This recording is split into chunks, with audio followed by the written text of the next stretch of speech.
Chapter 3 The Magical Sword Meets Some of the Swords of Elfland.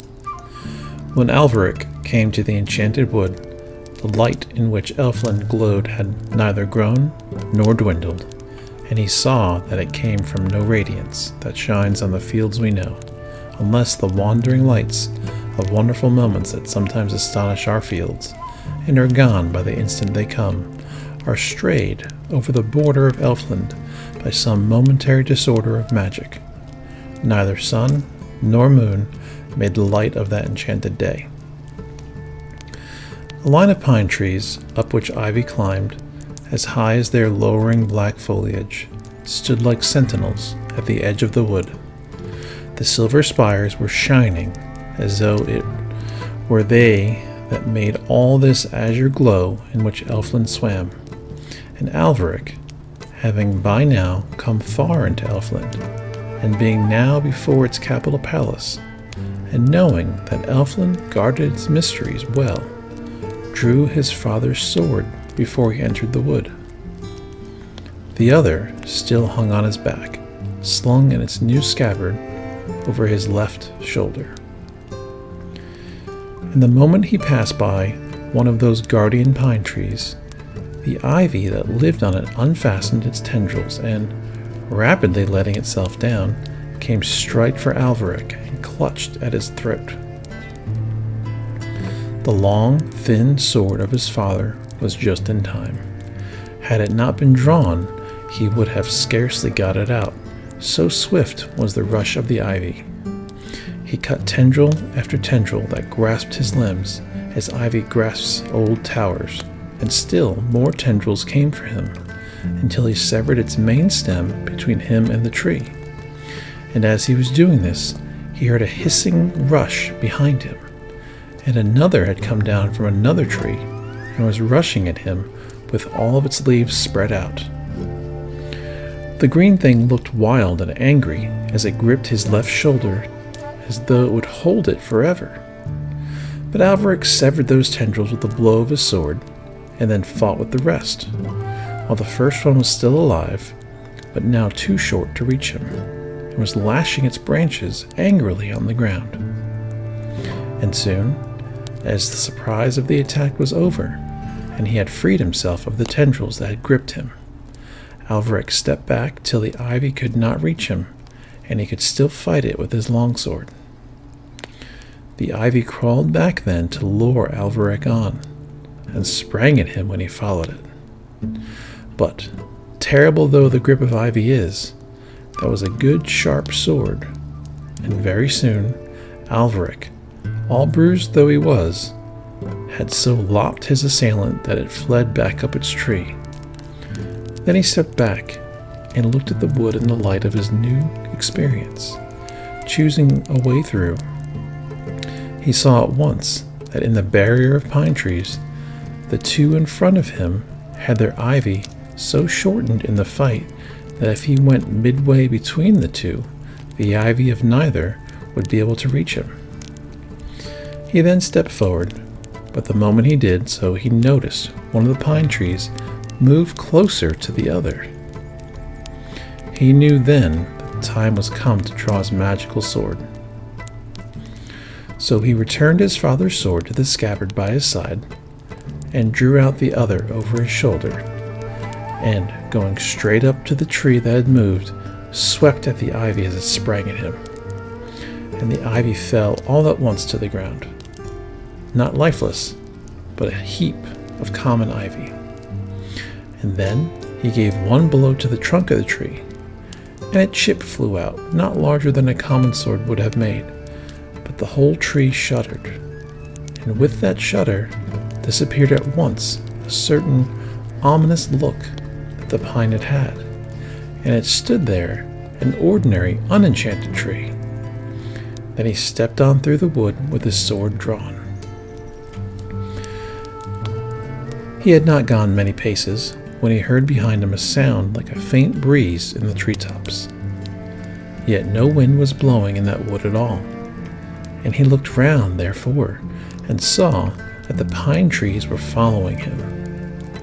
They were coming slowly after him, keeping well out of the way of his sword, but to left and right they were gaining on him, so that he saw he was being gradually shut in by a crescent that grew thicker and thicker as it crowded amongst the trees that it met on the way, and would soon crush him to death. Alveric saw at once that the turn back would be fatal, and decided to push on, relying chiefly on speed, for his quick perception had already noticed something slow about the magic that swayed the wood, as though whoever controlled it were old, or weary of magic, or interrupted by other things. So he went straight ahead, hitting every tree in his way, whether enchanted or not. A blow with his magical sword, and the runes that ran in the metal from the other side of the sun were stronger than any spells that were there in the wood. Great oak trees with sinister boles drooped and lost all their enchantment as Alveric flashed past them with a flick of that magical sword. He was marching faster than the clumsy pines, and soon he left in that weird and eerie wood a wake of trees that were wholly unenchanted, that stood there now without hint of romance or mystery even. And all of a sudden he came from the gloom of the wood to the emerald glory of the Elf King's lawns. Again, we have hints of such things here. Imagine lawns of ours just emerging from night, flashing early lights from their dewdrops when all the stars have gone, bordered with flowers that just begin to appear, their gentle colors all coming back after night, untrodden by any feet except the tiniest and wildest, shut off from the wind and the world by trees, in whose fronds is still darkness. Picture these waiting for the birds to sing. There's almost a hint there that sometimes of the glow of the lawns of Elfland, but then it passes so quickly that we can never be sure. More beautiful than aught our wonder guesses, more than our hearts have hoped, were the dewdrop lights and twilights in which these lawns glowed and shone. And we have another thing by which to hint of them. Those seaweeds or sea mosses that drape Mediterranean rocks and shine out of blue-green water for gazers from dizzy cliffs. More like sea floors were these lawns than like any isle land of ours, for the air of Elfland is thus deep and blue. At the beauty of these lawns, Alveric stood gazing as they had shone through twilight and dew, surrounded by the mauve and ruddy glory of the massed flowers of Elfland, beside which our sunset pale and our orchids droop, and beyond them lay like night the magical wood, and jutting from that wood, with glittering portals all open wide to the lawns, with windows more blue than our sky on summer's nights, as though built of starlight, shone that palace that may be only told of in song. As Alveric stood there with his sword in his hand, at the wood's edge, scarcely breathing, with his eyes looking over the lawns at their chiefest glory of Elfland, through one of the portals alone came the King of Elfland's daughter. She walked dazzling to the lawns without seeing Alveric. Her feet brushed through the dew and the heavy air, and gently pressed for an instant the emerald grass, which bent and rose, as our harebells when blue butterflies light and leave them, roaming carefree along the hills of chalk. And as she passed, he neither breathed nor moved, nor could have moved if those pines had still pursued him, but they stayed in the forest, not daring to touch those lawns. She wore a crown that seemed to be carved of great pale sapphires. She shone on those lawns and gardens like a dawn coming unaware out of long night on some planet nearer than us to the sun. And as she passed near Alveric, she suddenly turned her head, and her eyes opened in a little wonder. She had never before seen a man from the fields we know.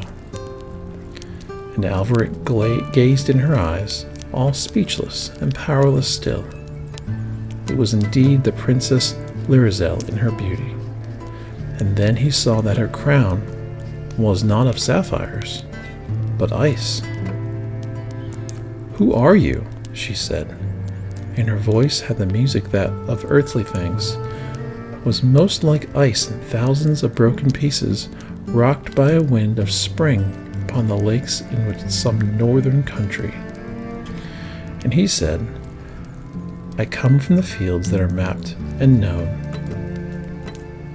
And then she sighed for a moment for those fields, for she had heard how life beautifully passes there, and how there are always in those fields young generations, and she thought of the changing seasons, and children, and age, of which elfin minstrels had sung when they told of earth. And when he saw her sigh for the fields, we know he told her somewhat of that land whence he came. And she questioned him further, and soon he was telling her tales of his home and the Vale of Earl. And she wondered to hear of it, and asked him many questions more. And then he told her all that he knew of Earth, not presuming to tell Earth's story from what his own eyes had seen in his bare score of years, but telling those tales and fables of the ways of beasts and men that the folk of Earl had drawn out of the ages, and which their elders told by the fire at evening, when children asked of what happened long ago. Thus, on the edge of those lawns, whose miraculous glory was framed by flowers, we have ever known the magical wood behind them, and that palace shining near which may only be told of in song. They spoke of the simple wisdom of old men and old women, telling of harvests and the blossoming of roses, and May, of when to plant in gardens, of what animals knew, how to heal, how to sow, how to thatch, and of which of winds and what seasons blow over the fields we know. And then there appeared those knights who guard that palace lest any should come through the enchanted wood. 4 of them came shining over the lawns in armor, their faces not to be seen. In all the enchanted centuries of their lives, they had not dared to dream of the princess. They had never bared their faces when they knelt armed before her, yet they had sworn an oath of dreadful words that no man else should ever speak with her, if one should come through the enchanted wood. With this oath now on their lips, they marched towards Alveric. Florizel looked at them sorrowfully, yet could not halt them, for they came by command of her father, which she could not avert. And well she knew that her father might not recall his command, for he had uttered it ages ago at the bidding of fate. Alveric looked at their armor, which seemed to be brighter than any metal of ours, as though it came from one of those buttresses near which are only told of in song. And he went towards them drawing his father's sword, for he thought to drive its slender point through some joint of the armor. The other he put in his left hand. As the first knight struck, Alveric parried and stopped the blow, but there came a shock like lightning into his arm, and the sword flew from his hand, and he knew that no earthly sword could meet the weapons of Elfland. And he took the magical sword in his right hand. With this he parried the strokes of the Princess Florizel's guard, and for such these 4 knights were, having waited for this occasion through all the ages of Elfland. And no more shock came to him from any of those swords, but only a vibration in his own sword's metal that passed through it like a song, and a kind of glow that arose in it, reaching to Alveric's heart and cheering him. But as Alveric continued to parry the swift blows of the guard, the sword that was kin to the lightning grew weary of these defenses, for it had in its essence speed and desperate journeys, and lifting Alvaret's hand along with it, it swept blows at the elvish knights, and the armor of Elfland could not hold it out. Thick and curious blood began to pour through rifts in the armor, and soon of that glittering company two were fallen. And Alvaric, encouraged by the zeal of his sword, fought cheerily, and soon overthrew another, so that only he and one of the guard remained, who seemed to have some stronger magic about him that had been given to his fallen comrades. And so it was, for when the Elf King had first enchanted the guard, he had charmed this elvish soldier first of all, while all the wonder of his runes were new, and the soldier and his armor and his sword had something still of this early magic about them, more potent than any inspirations of wizardry that had come later from his master's mind. Yet this night, as Alvaric soon was able to feel along his arm and his sword, had none of those three master runes of which the old witch had spoken when she made the sword on her hill. For these were preserved unmuttered by the King of Elfland himself, with which to hedge his own presence. To have known of their existence, she must have flown by broom to Elfland and spoken secretly alone with the king. And the sword that had visited earth from so far away smote like the falling of thunderbolts, and green sparks rose from the armor, and crimson as sword met sword, and thick elvish blood moved slowly from wide slits down the cuirass, and Nerizelle gazed in awe and wonder and love, and the combatants edged away fighting into the forest, and branches fell on them, hacked off by their fight, and the runes in Alvaric's far-traveled sword exulted and roared at the elf knight, until in the dark of the wood, amongst branches severed from disenchanted trees, with a blow like that of a thunderbolt riving an oak tree, Alvaric slew him. At that crash, and at that silence, Lyrizel ran to his side. "Quick," she said, "for my father has 3 runes." She durst not speak of them. "Whither?" said Alvaric. And she said, "To the fields you know."